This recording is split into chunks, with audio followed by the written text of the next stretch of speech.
दोस्तों Indian cinema की एक ऐसी हॉरर मूवी जिसके सामने स्त्री, स्त्री 2 या स्त्री सिनेमैटिक यूनिवर्स इनकी कोई भी वैल्यू नहीं है। तुम्बाद एक ऐसी कहानी जो किसी भूत प्रेत की नहीं बल्कि आम जीवन में पाप के सबसे बड़े कारण यानी कि लालच और ईर्ष्या पर आधारित है। इस फिल्म में आपको डरने के साथ साथ बहुत कुछ सीखने को भी मिलेगा। फिल्म में इंडियन माइथोलॉजी और लोक कथा का बहुत बड़ा रोल है। हत्सर का कैरेक्टर और उसका अभिशाप इंडियन माइथोलॉजी के डिफरेंट एलिमेंट्स को रिप्रेजेंट करता है। ये फिल्म इंडियन कल्चर और ट्रेडिशंस का भी शोकेस करती है। तुम्बाद एक इंडियन हॉरर फिल्म है जो कि 2018 में रिलीज की गई थी। इस फिल्म को राही अनिल ब्रेव ने डायरेक्ट किया था और सोहम शाह इसमें लीड रोल में थे। ये कहानी ग्रीड, माइथ और हॉरर का एक यूनिक ब्लेंड है जो व्यूअर्स को पूरी तरह से एंगेज करके रखती है। बट मूवी थिएटर्स में कुछ खास कमाल नहीं दिखा पाई थी क्योंकि इसके सामने थी कुछ बड़े बैनर की मूवीज और फिल्म में कोई बड़ा चेहरा भी नहीं था। इसी वजह से इस मूवी ने कुछ अच्छा खासा बिजनेस नहीं किया। अब मूवी बनाई गई थी 5 करोड़ में, लेकिन मूवी ने बिजनेस किया लगभग 14 करोड़ रुपए का। लेकिन दोस्तों इस मूवी ने best cinematography, best direction, best sound design ये तीनों अवार्ड्स के साथ टोटल 8 अवार्ड्स भी जीते थे। तो इसके मेकर्स ने एक बार फिर से डिसाइड किया है, जब से उन लोगों ने स्त्री 2 को देखा है कि स्त्री 2 ब्लॉकबस्टर हो गई है, तो तुम्बाद को उन्होंने री रिलीज करने का डिसीजन ले लिया है। क्योंकि दोस्तों जिसने स्त्री देखी होगी, जिसने स्त्री जैसी डरावनी मूवी को इतना सपोर्ट कर दिया, वो भला इस मूवी से पीछे कैसे हट सकते हैं। तो इसी स्त्री सिनेमैटिक यूनिवर्स में फिर से एंट्री मारने आ रही है तुम्बाद और उसका हत्सर। अब जिसने भी इसको नहीं देखा या देखना मिस कर दिया हो, उसके पास एक बार फिर से मौका है इसको थिएटर्स में देखने का। क्योंकि दोस्तों टीवी या टैब में देखना एक अलग बात होती है, लेकिन थिएटर में किसी मूवी को देखने का एक्सपीरियंस कुछ अलग ही होता है बॉस। मूवी री रिलीज की जा रही है 30 अगस्त को।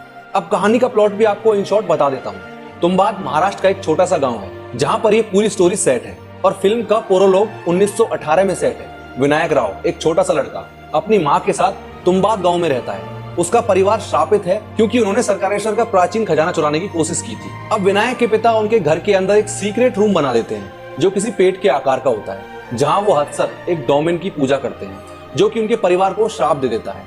विनायक और उसकी माँ को उसके घर के अंदर हत्सर का प्रेजेंस महसूस होने लगता है।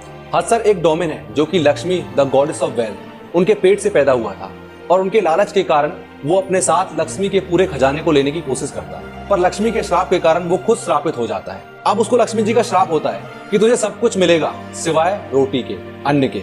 लेकिन दोस्तों विनायक की माँ उसे गांव से दूर ले जाने की कोशिश करती है, लेकिन विनायक वापस से कामयाब हो जाता है उस खजाने के बारे में थोड़ा क्लू लेने के लिए, वो भी अपनी श्रापित दादी के थ्रू। उसकी माँ हमेशा उससे कहती है कि हत्सर का खजाना उसके परिवार को बर्बाद कर देगा, लेकिन विनायक के लालच के कारण वो भला माँ की बात क्यों सुनने वाला था। अब 1920 में विनायक वापस तुम्बाद आता है अपनी माँ की डेथ के बाद, जिसका एक ही मोटिव होता है उस खजाने को ढूंढना। और उसके घर के अंदर एक हिडन कुआं होता है जहां वो उस खजाने की तलाश में जाता है, क्योंकि उसकी श्रापित दादी जो कि 20 साल के बाद भी जिंदा थी, वो इसको उस कुएं के बारे में बताती है। वहाँ हत्सर होता है जो उसका आइडियल होता है, जिससे वो सिक्के चुरा कर वापस लाता है और ये सिक्के उसके लिए बहुत वैल्यूएबल होते हैं और ये उसके लालच को और भी बढ़ा देते हैं। अब 1930 में विनायक बहुत अमीर बन चुका होता है, लेकिन उसका लालच कभी खत्म नहीं होता। उसका बेटा पांडुरंग भी इसकी इस जर्नी में साथ देने लगता है, लेकिन पांडुरंग की चालाकी ही उसके बाप विनायक राव को श्रापित कर देती है और उसकी मौत का कारण बन जाती है। उसके बाद दोनों को समझ में आता है कि विनायक की माँ सही कहती थी कि लालच सही में उनकी जान ले गया। अब तुम्बाद का मेन थीम है लालच। विनायक और उसका परिवार हमेशा से वेल्थ और पावर के पीछे भागते हैं, लेकिन उन्हें सिर्फ बर्बादी ही मिलती है। हत्सर खुद लालच का सिंबल होता है और उनका श्राप उन लोगों को सजा देता है जो उनके वेल्थ को चुराने की कोशिश करते हैं। दोस्तों विनायक का कैरेक्टर और उसकी जर्नी व्यूअर्स को एक डीप मैसेज देती है कि ग्रीड सिर्फ बर्बादी ही लाता है। फिल्म का इंप्रेसिव विजुअल्स, स्ट्रॉन्ग परफॉर्मेंसेस और एंगेजिंग स्टोरी लाइन ने इसको एक मॉडर्न क्लासिक मूवी बना दिया है। दोस्तों Tumbbad must to watch horror movie है उन लोगों के लिए जिनको हॉरर फिल्म पसंद है, तो आप भी जाइए, इस मौके को मिस मत करिए। 30 अगस्त। बाकी आपको वीडियो अच्छी लगी हो तो इसको लाइक एंड शेयर करें। मैं मिलता हूँ नेक्स्ट वीडियो में, तब तक के लिए बाय बाय, टेक केयर।